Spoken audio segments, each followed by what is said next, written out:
guys, enchela purakulu god em pandit in German language kalpare decide malde. So, I the first word ini. Word undu. Hallo. HALLO. Hallo. English word hello.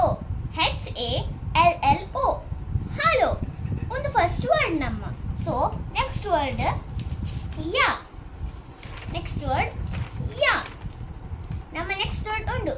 JA. English idu yes, yeah, yay.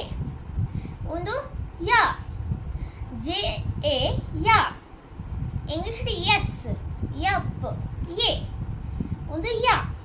JA yeah. So next yeah the opposite. Yes to the opposite no. 9. NEIN 9. English idu no. German language idu NEIN 9. 9. So ondini tanamma 3 words. So pura kulena like and subscribe mantad comment mantad al mistake altma comment manple baka ಒಂದು video ಅಮ್ಮ ಜನಕ್ಕೆ share ಮಾಡ್ಲಿ, subscribe ಮಾಡ್ತೀನಿ, support ಮಾಡ್ಲಿ. Thank you, bye bye.